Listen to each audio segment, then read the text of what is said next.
What's going on, you guys? It's your Huggable Hipster here, and welcome back to another review. Another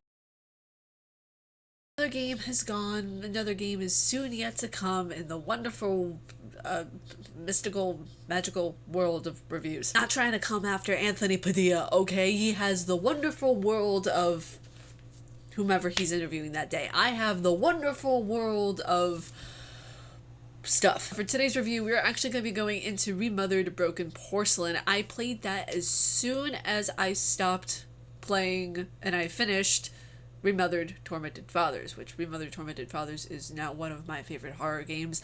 It's so good, it's so diverse. That game, you guys already know what I think of that game because you saw the review last week. But yeah, I thought, you know, what better way to continue on the second week of any month. So we're going to go behind what made them broken in Remothered Broken Porcelain. Also, can we just admire the fact that I am filming during the day right now? I normally don't ever get time to film during the day because I'm busy doing house stuff.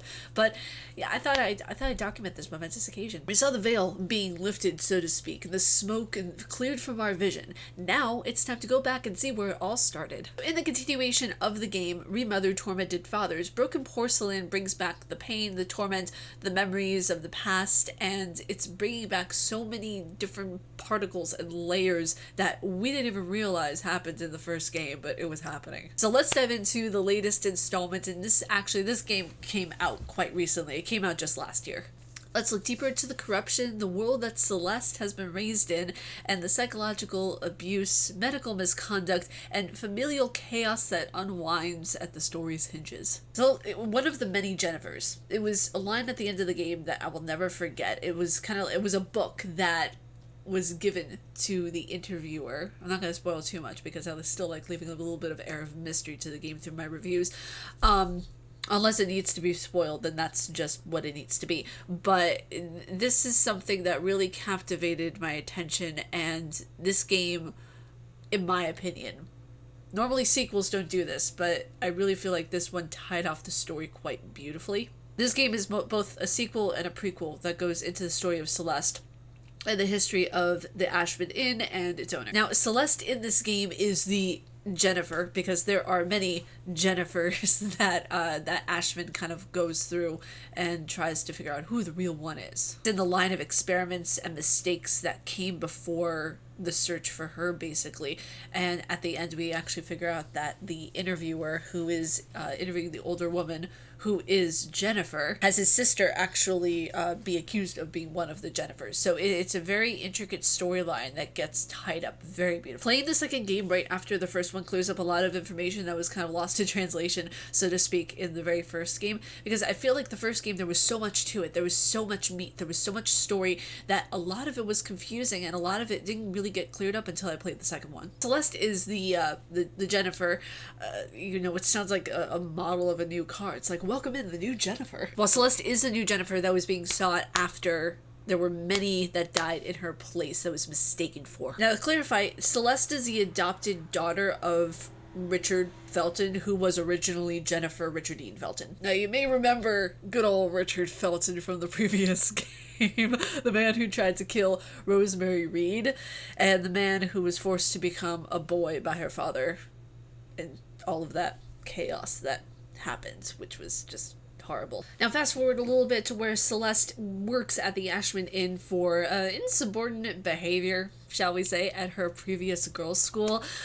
We see that she creates a movement / narrative for herself that pins her as kind of like this renegade with the cause. She is a spark that brings not only the character to life, but creates kind of like this catalyst for the story of the past to re-emerge itself, and she creates this catalyst as well for the present and the future to slowly unwind. So let's go into some twisted truths that kind of unfold over here. During the second game, Ashman is biologically the father of Celeste, which means he raped the actual Jennifer.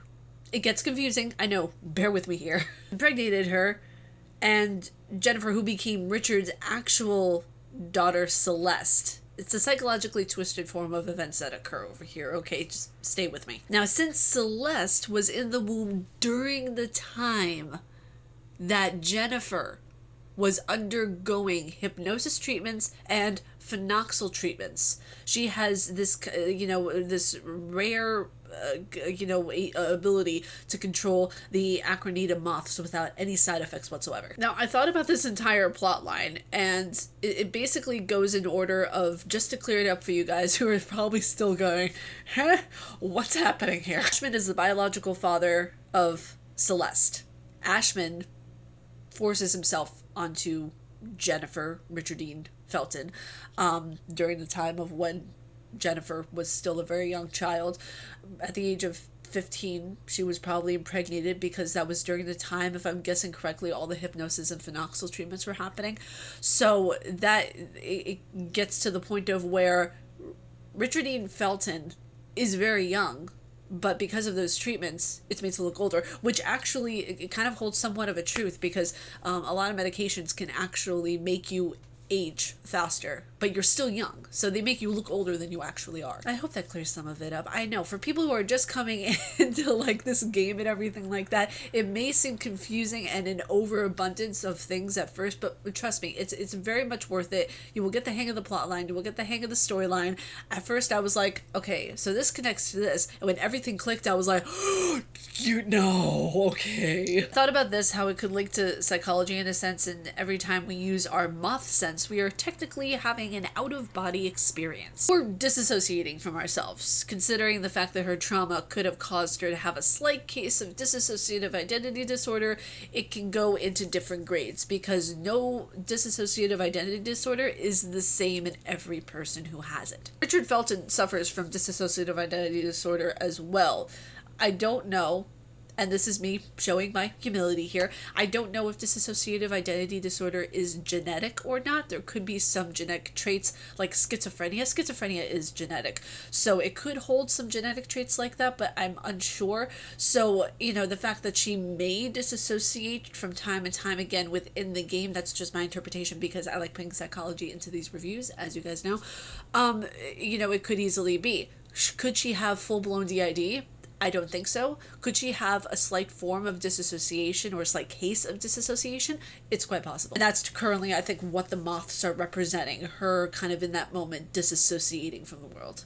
Now, during the time that we're in the game, we're using this ability to utilize the power of the moth, the Acronita, if you will. Using it to our advantage to unfold a lot about the control mechanisms and the story of the game even, and how this control mechanism turns people who want to help Celeste into creepy humans that appear to be void of all kindness, empathy, emotion, and who are filled with anger and rage and hatred for who they are and anything that gets in their way, really. So we not only have to go through this universe in the game, seeing everyone's true colors, but we also have to kind of find our way through the senses that were given to us during birth, if that makes sense. While we see Celeste trying to find her friends, or friend Lynn, who is actually Rosemary Reed, who was one of the Red Nuns, just to, get a little bit of that background information going, we see that she tries to escape from the Red Nuns, from the Ashman Inn, who's, by the way, the Red Nuns' story is very, very diverse. Once we get into this game, it gets to the point of where, we see so much more about Gloria. Very, very intricate, very interesting, very much I've never seen a story like the Red Nun before, and it just goes to show you that you can create diverse characters. It's just a matter of putting the time and effort and creativity into doing it, which I think this game really has done very well. We run into the character called Porcelain, who is apparently a dead character who hanged himself in the Ashman residence 2 years before things get really kind of twisted and everything like that, which Porcelain is a very intricate character as well. Really difficult to beat at first, because you have to go around him, you have to figure out how exactly to do certain things within the game, which I won't spoil that bit, because it's very interesting the way you have to beat that boss, which it's not a boss that you beat just once, it's multiple times across the game, kind of like an Aristotelian unity, if you will, because we see a Porcelain somewhat in the beginning of the game, and then we see him at the end of the game. We actually get to control the character Porcelain at the end of the game to try to kill Gloria. So it's very telling of how this character, while he doesn't speak, it's he kind of has this looming control. This gloomy, doomy, loomy control over the entire arc of the story. I mean, yeah, the story gets twisted, without a doubt. So that's not even the half of it. So let's go into the sadness of Gloria, because I feel like she's a very interesting character that we see in the game, where she grows up. You know, she grows up to be the Gloria that is continuing to hypnotize Richard Felton during the time that Rosemary Reed is trying to get away from him. See, it all ties back together. She's also the one who chases Rosemary as the Red Nun throughout the mansion, and the one who has like the really creepy, like, ooh, I'm gonna get you voice, which I didn't do justice on at all whatsoever. But yeah, no, that she's also the one that chases you throughout. But yeah, she's also the one who chases you throughout the mansion, which I love how this all just is tying together. It was those memories that I look back on with fondness, you know, because seeing Gloria / the Red Nun was such a breath of fresh air. She was scary. She was creepy. She, you know, just the voice acting had me on edge the entire time. I can't say enough good things about the character creation of the Red Nun, just putting that out there even more so. While her story is sad and in places extraordinarily morbid, you know, it's well crafted and well done. It's not left without kind of this air of mystery to it still, because even though we know the story of Gloria, we know everything about her, there's still kind of this air of like, could she have been a good character? Could she have gone this way? Had she done this or that?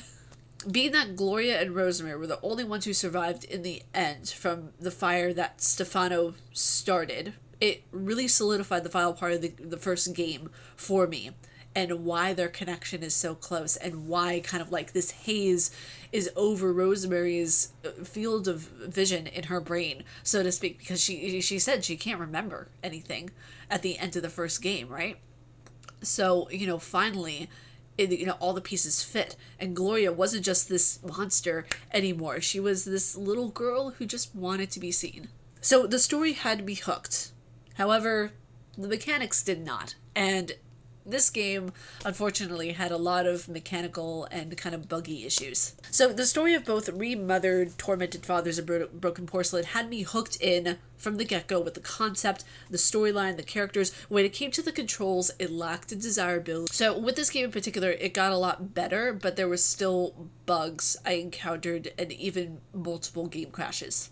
So during the first, I would say, like, in the middle of, like, some of the cutscenes that were first in the game, it would, like, I encountered, like, a few crashes here and there that even unsaved my progress. So, like, one of the first cutscenes in the game, it kind of stuttered a bit, and then the game just went black. And I was like, what? And then it went back to a point of where, like, before, when I had saved, but it was much earlier on, if that makes sense.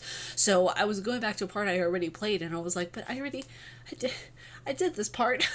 And also when handling the moth side of Celeste, the moth's movements were unpredictable and sometimes too fast, of where, like, I couldn't get out of a corner fast enough. For those of you who have played this game and know which segment I'm talking about, trying to distract the Red Nun, that was interesting to try to maneuver the moth, because that was the first time I was handling the moth side of Celeste, besides being in the meat locker area. So whenever you have to guide the moth, it gets tricky mechanic-wise. So this game really took me a second to process fully. The story, the way it flowed, everything about it really took me aback, honestly. And a lot of things make this game unique and beautifully crafted, and how just vulnerable it makes you feel as the player, because you're going through this entire story, right? And seeing the first game and seeing how the second one came together, and it's kind of like this dangerous cacophony of horror, it really made me excited and relieved to see a good story that maintained this well-balanced consistency of horror and psychology and good graphics and good character development. Like, it all came down to a point of where it was well balanced, it was thoroughly thought out, and it was something that I can solidly say should be seen more, because both of these games, Tormented Fathers and Broken Porcelain, are heavily underrated, and they're extremely well crafted games. Work on the controls a little bit and you got an ace. So for me personally, I would give this game, with some of the broken controls in mind and everything, I would give it a solid 9 out of 10. It would be a 10 out of 10 besides the control work and some of the crashes that I've had. But other than that, it's an amazing game. I loved it. I would highly recommend picking it up. Again, I'll say what I said at the last review that I did for Tormented Fathers. I really feel like you guys need to be aware that this is a psychologically heavy game. There's a lot of heavy topics in it. You know, go at your own risk. If you guys feel like you can handle the diverse psychological topics that are within this game, go for it. It's absolutely brilliant and you will not regret it. But you guys, that's it for me. If you all like my face and what I do, please be sure to subscribe and hit the bell down below because I make videos every Monday, Wednesday, and Friday. Friday's videos, there's going to be a casual nerd episode and a Q&A because we have a lot more people on this channel and on Twitter and on Instagram, surprisingly. So I'm going to be doing a new Q&A for you guys so you guys can get to know me a little bit better. But that's it for me. Stay casually nerdy, and I'll see you all in the next video. Peace.